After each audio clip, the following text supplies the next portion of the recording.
paradox for me in this whole issue is that everybody talks about religion. I mean, when I talk of religion now, there's a course time and again they call me to give lectures in a university here on world religion. Whether I talk of Hinduism, you talk of Christianity, Buddhism, which is an atheistic religion, Jainism, Sikhism, all the light. There are three things that every religion highlights: an ultimate reality, ethics, and a life after death. So every religion has these values to push forward. But what happens that a society is still lacking? It means we are not pushing enough and we are not consistent. Why knowledge matters. Welcome, I'm Yanik, your host, and now joining me, Father Dr. Basile Sede. What a pleasure to have you on the show, Father Sede. How are you doing? Thank you so much for being on the show. Thank you so much. The pleasure is mine. Let's start. Who is, in one sentence, Father Basile Sede? A Catholic priest incardinated in the Diocese of Buea, but presently serving in the Diocese of Charlotte, North Carolina, United States of America. That's beautiful. I always dreamed to visit one day the Blue Mountains.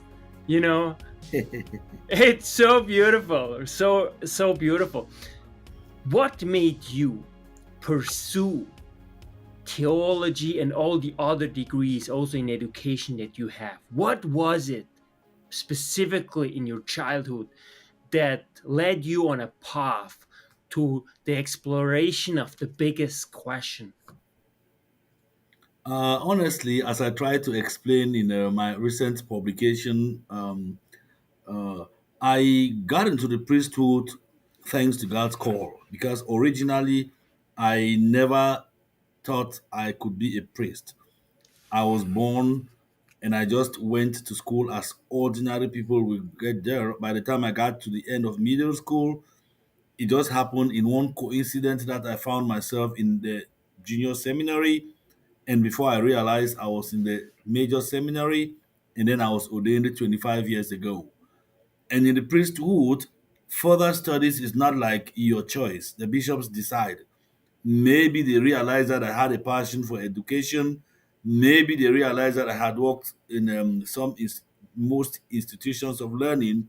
Then they thought that being my talent and my passion, I could excel in academics. So they asked me to do the further studies, and I was able to acquire the degrees and the certificates that I have. That's beautiful. And specifically, what kept you so young? You look so young, still so dynamic. What is it? Tell us your secret. My secret, honestly, I always tell people, most of my former students, they know Romans 8:28. Everything works for the good of those who love God. So whatever happens to me, I just keep smiling and going, knowing that God is going to, work out my path for me and blessing other people through me. That's what I've been doing so far as a priest. So let's talk a little bit about contemporary challenges that the church in particular faces.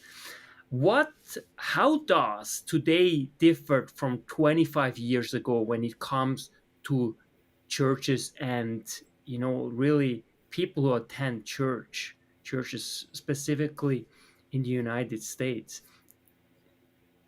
Permit me to start with Africa and end up in the United States. Because Please. these are two, I have the privilege that I've, been to a few continents, Africa, Europe, America, Canada. I realized that the main challenge that the church in Africa faces is that now people are more open to ask questions.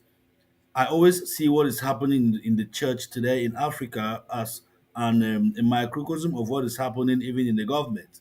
People are more open now to challenge even church structures, institutions, even bishops are being pulled into social media, questioning their appointments and transfers and other decisions openly.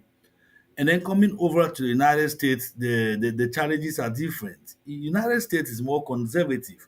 The challenges I see in the United States now, at least where I belong, is that the clergy, just like a good number of the laity, want to push us to the conservative level. They want to go back to like the pure Catholic Vatican one way of worshiping. So there is that pull for conservatism, which again makes it personally, I endorse that in a way because we are living in a world too that is too liberal. So there is this clash between liberalism and conservatism. And then going to Europe, the paradox is that the society is more secular in a way that it reduces the Christian population. Statistics are falling. And the bottom line for me, as I see it, following my own private experiences, is secularism. But on the contrary, the Catholic population, at least in the United States, for my own experience where I am, is increasing. First of all, people are searching for happiness and meaning in life that is too materialistic. Secondly, I see a good number of migration, of the immigrants from, especially from the Spanish world, coming in, and even from Africa, who are fundamentally Christian, and that's how the population, Christian population, is swelling. Churches are getting full instead.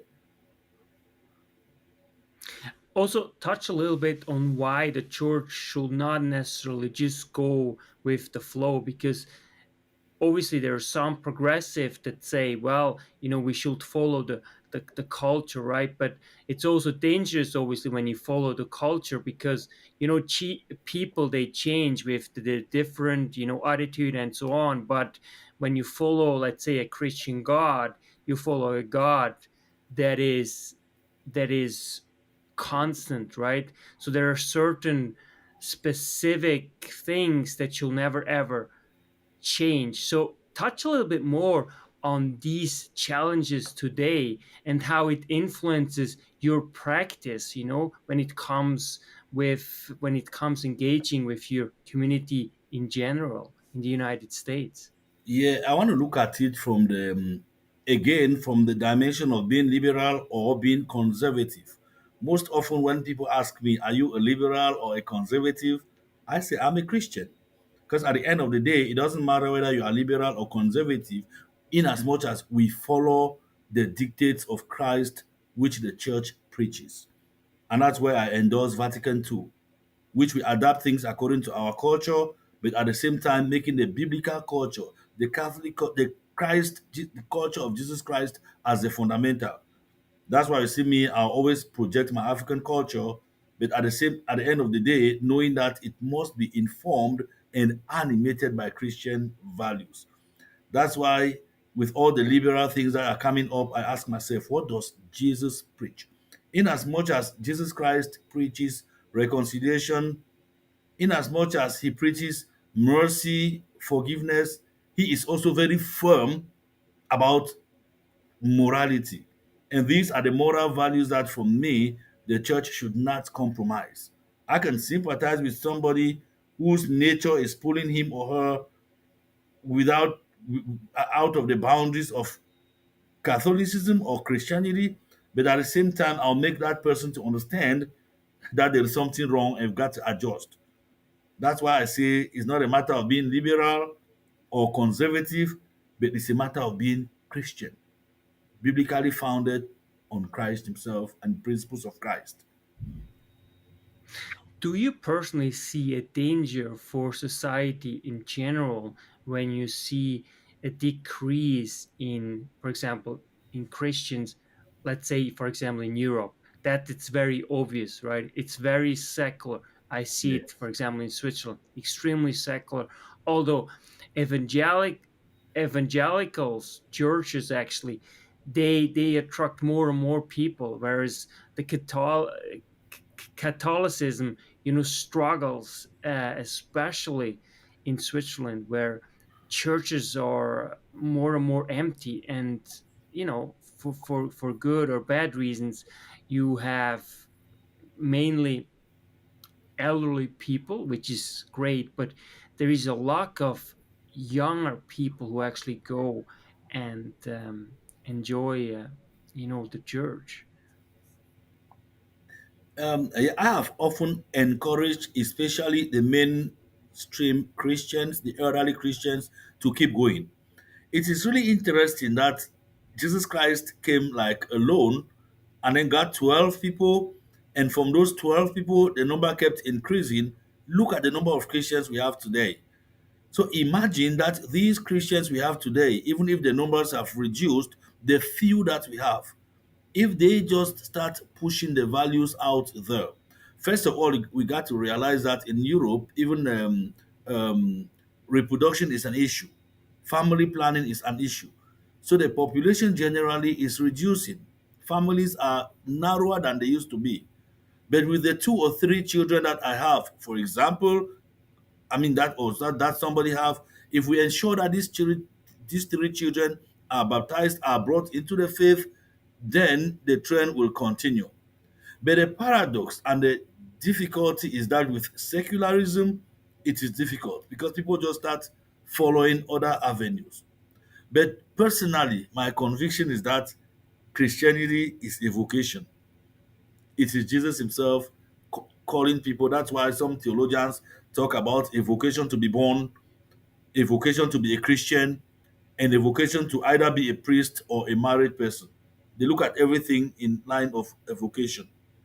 We see Christianity thriving in Africa today. It was not the case a couple of years ago. So philosophers like Hegel, whom I admire, in spite of his own extremes too. I mean, I'm so sorry to quote philosophy. That's my own domain. They talk about world history moving, from place to place. Who knows? Maybe that's just a way of the absolute spirit in the words of Hegel manifesting itself. At first, it was Europe. Everything was all about Europe, Eurocentrism, everything. And then it shifted over to North America, Christianity triumphing. And then now we see the United States getting on, and then Africa even getting more, Europe now declining. So it's like things are going, and even Asia, Christianity is growing there. So maybe history continues to move around, but at the end of the day, it's the will of God, most fundamental. That notwithstanding, those of us who still stand on the Christian foundation, we've got to keep on pushing those values and let people see our lives as lives that are worth emulated, or lives that are based on values that can help them spiritually and physically too. I think that's a very, very good and important point that you mentioned about vocation, right? And I think a lot of people today in North America, let's say, but also in Europe in general, have somehow a challenge to really find a vocation, because a vocation to me is something that you live by because it's your purpose, it's something that is given to you, and certain talents or whatever you acquired in order to help to make society better. And of course, Christianity is to some extent, as you mentioned, a vocation, right? So it helps to give you somehow purpose and meaning. Do you see, when you look at the mental health problem that we are facing today, do you see there is a correlation between non-believers and the fact that there is so much, or in general we struggle so much with mental health issues, especially in the West? Do you think that there can be somehow a correlation to that? Yes, there is, because once we start shifting away from Christian values, we open our hearts for some other values to get in. And I look at mental health as a distortion from the Christian path. Because Jesus Christ tells us that, John 10:10, I have come that they may have life and have it abundantly. And if we go by Christian ethics, the most fundamental, love your neighbor as yourself, the most fundamental golden rule, you know, doing good, the most fundamental, I think people will just be happy. But the issue now is that people want to start having happiness from other aspects. So once we start thinking that we can only get happiness when we have a lot of money, or we can only be happy if we take some kind of alcohol or medication, then we lose it all. And that's why my personal philosophy of life is that of personalism. John Paul II, Jacques Maritain. If each person recognizes the value in another person, nobody will have that tendency of being discouraged or disappointed in life. Because it is this fundamental disappointment that encourages mental health. And unfortunately, it is more into young people. That's the unfortunate issue.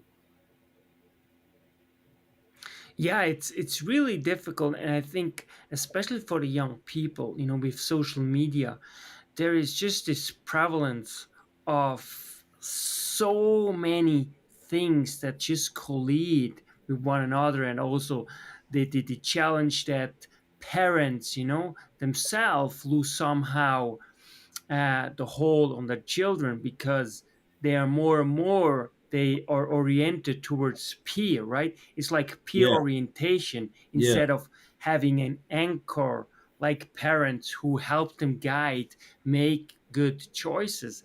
And especially if you have something like the Bible, something, a fundament that you stand on, which is truly a bedrock in order to yes, live a meaningful life, then many things will not happen. So that is a huge challenge. I think when we look at just at the trajectory of our youth and what they have to go through, and just the fact that they spend so much time, in front of a screen, which just makes yes. all of it so much worse. If I may just add something there, one difficulty of our time equally is that we adults, we don't know how to hand over.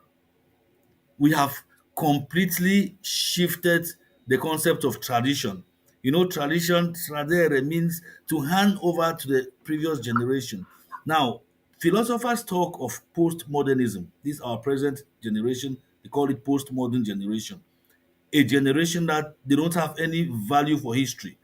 They want to do everything as if innovating, as if my own power.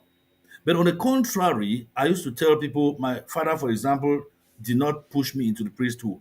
But I admired every one of the values that he put to us, my mother and my father, my parents. You could you could do anything and go free. For example, when we were growing, but you can't not go to church on Sunday. You can't not say evening prayers. After that, sometimes you can sneak out and do what you want to do. But you knew that there was something that brings you to your roots, and that's spirituality. I used to challenge my friends like in the Western world. I said, all of us studied catechesis together. Our parents brought us to church, to mass or to church time and again. How many of them now, I mean, can bring their children to church? So we have forgotten our roots. Imagine Europe, how Europe was flourishing with Christianity, for example. If the churches are empty, it is because somebody did not hand over those values to the children. Children may not copy everything. Some of them will fall off in spite of all the effort you make. But trust me, if we put in 100% effort, at least we'll get 80% who will stick to it, if not 100%. And it really goes back to basic habits, developing basic habits. For example, let's just make sure on Sunday you go to church, so you Yeah. dedicate at the very least one day to your spiritual, well-being and growth, right? And I think those kind of are structures, pillars that ultimately add up. And if they are lost, then you don't have really a fundament whereupon you stand anymore, which can be very troubling. So that's huge. So what is, in your case, what ought to be done in order to reverse that trend? How can the church or yourself as a priest help to, again, to bring parents more back to church, and also to bring especially also the children, and to instill this value again, that it helps them ultimately, and society at large? I think first of all we need to pray because spirituality, our own relationship with God, we got to really improve it. And then secondly, I still think that we need to be a little consistent. I think consistency is what we really lack. Because sometimes you talk to people, they want to get their children baptized, they want to get them receive communion, they want to get them come to church. Once they come for the first 2 3 weeks, first 2 3 months, maybe 1 year, after that they just go loose. They are not consistent. And once we are not consistent, then things fall out. People just need to know what is good for them and decide how to do it. And sometimes I believe that we need to be a little hard, even to our children too. I keep telling parents that, you don't need your child to tell you whether I need to go to church or not. There are certain things that you just need to impose on them that this is what we are supposed to do, especially when they are at a certain level. And when I talk of imposition here, I don't mean forcing them. I mean them you convince them to see you doing it so that they know that they have no choice because you have no choice. If it's spontaneous on you, trust me, it will flow on the children and even the friends. And that's so important because, simply children, they don't know yet what's best for them, right? So therefore adults, parents have to take these decisions for the child, because Exactly. Yes. and that's very important, I think. And that's something that we have to really focus back again. But also it goes back obviously to the family, right? And there is also a certain, I would say, families are also weakened in this whole picture, right? It's more and more people, think that, well, it's, well, of course it's also a political question. It's also expensive, right, having children, for example. And so especially in the West, in the conception, and that's also, it has to do with the wealth, right, that we have, right? Yes. And the more wealth you have, the more you take things for granted, and that's a huge, huge Yes. problem. Yes. And that's We where have, really also we have education become too comes in. liberal too with our kids, which I'm not saying that we should not give the children right, but I think as you and I are saying, there are times we just have to let them know that this is what happens. Because once we start allowing them to pick and choose, and then tomorrow when it goes the other way around, we are the ones to regret. I cannot tell you the number of young people they bring to me time and again to counsel for mental health, and I ask these people, what were you doing when this child was like 10 years? There was that missing link. You take the child for sports, you take the child for swimming class, take the child for vacation everywhere, give the child everything. No spiritual value, nothing. And then when the child becomes overwhelmed with all these things and excited with all these things in the world now, you find that there is something missing. Then you want to start coming to get spiritual assistance when the child is 16, 17 years. It's late. Exactly. And then a lot of people, even older people, ultimately they might be in their 40s or 50s and ultimately realize, wow, you know what, I just was running, for the money and whatever, and Yeah, I didn't do anything. And then they hit bot rock, right? Rock bottom. I'm sorry. yeah, You yeah. know, so it's very important, because it's really what makes us human, right? And I Yes, think what really comes down, whether you're a Christian or not, but truly developing, from within, means that you are, and especially if you get older, the older you get, the more mature you get, hopefully, yes, with less you are content, right? And I think that is also, somehow it should be a goal, that you should be content with less, ultimately, which says yes. something about your spiritual journey, right? Because you can never ever replace your spiritual growth with, let's say, material things. Yeah. And I think the greatest paradox for me in this whole issue is that everybody talks about religion. I mean, when I talk of religion now, there's a course time and again they call me to give lectures in a university here on world religion. Whether I talk of Hinduism, you talk of Christianity, Buddhism, which is an atheistic religion, Jainism, Sikhism, all the light. There are three things that every religion highlights: an ultimate reality, ethics, and a life after death. So every religion has these values to push forward. But what happens that a society is still lacking? It means we are not pushing enough and we are not consistent.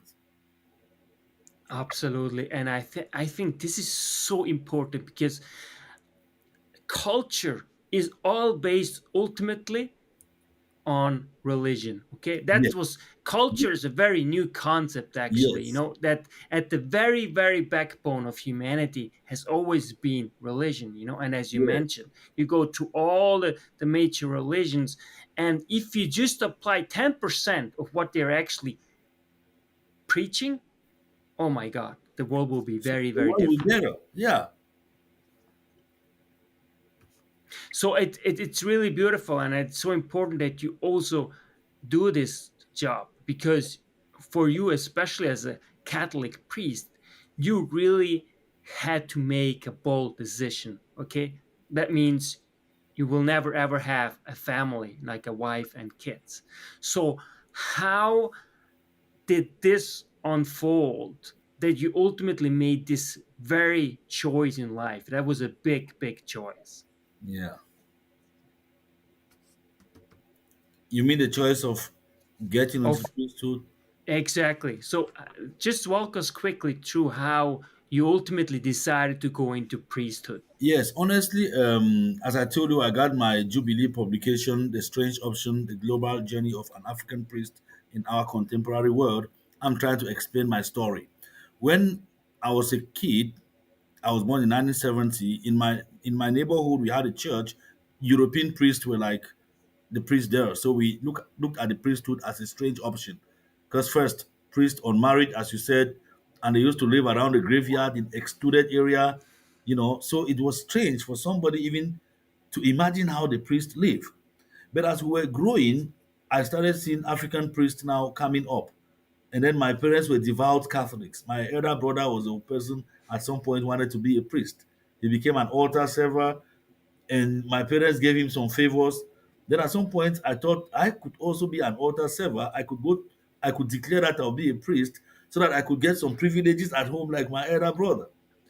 Then at some point, by the time we got into teenagers, he didn't think about the priesthood again, neither did I. And then when I got into middle school, I had to go to high school. That was like at the age of 18. And the only high school that was open to me at that time was the junior seminary. I did not want to continue schooling in my neighborhood again because life there was very exciting for me. So I needed a situation where I could be in like a dormitory school or out of town. I wanted to rent a house in one of the public schools, public high school. My mother refused. That she would not entertain me renting a house. So that's how I got into the junior seminary. And when I went there, the priests who were teaching us were fantastic. They were just happy people. And I told myself, what's the reason going out of this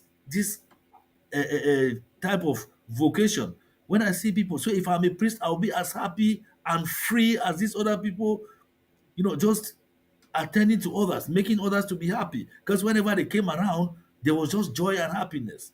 Cut a long story short, because of that inspiration, I dropped in my application to go to the seminary. Everybody was surprised because I had not declared that intention at any time. And I went in there with all the challenges after 8 years of seminary formation, as the standard is with us in Cameroon. I was ordained a priest in 1998, 16th of April. And you're such a great example, because that's truly the living Christ in you, right? And that's how you inspire others to ultimately follow you, because it's just the fact that you have this, you emanate kind of this love, right? And that's why Jesus Christ also ultimately gained followers, because he loved them, so therefore they started following him. It was because ultimately they love and his presence, right? And that's truly inspiring. What makes you hopeful for the future? I hope for the future because I believe that God is always in control. As I always tell people, it's not about me, but it's about a God who is love. So the future is always bright. And that's why I always like to make reference to St. Paul. Everything works for the good of those who love God. Everything works well. So if anybody comes to me with any kind of challenge, if I face any challenge, the fundamental question I ask myself, Basil, do you love God? If you come to me with your challenge, at the end of the day, I'll ask you, do you love God? Then I'll say, whatever the outcome, it will be for your good. Just keep loving. And loving God means do to no one what did no one done to you, the golden rule. So we just keep on like one family, keep on going. Happiness is our primary vocation, I believe. Beautiful. What makes you feel alive? I feel alive because I touch the lives of others. Sometimes, honestly, I don't even think about my own self. Because by the time I reflect, I think about what A has presented to me as a challenge to pray for, what B intends to see me and talk about, where I'm supposed to go tomorrow for this or that spiritual value. So I feel alive because I know that I help other people to be alive. And I always feel very happy when, after communicating with somebody, the person tells me a simple thank you. Thank you. So I know at least the person has benefited something from my own spiritual encounter, as limited as I can be too. Dr. Basil Sede, thank you so much for truly being a gift to the world and especially to me and giving me this time. Thank you so much. Thank you, Yanik. Dr. and Father Basile Sede. That's why knowledge matters.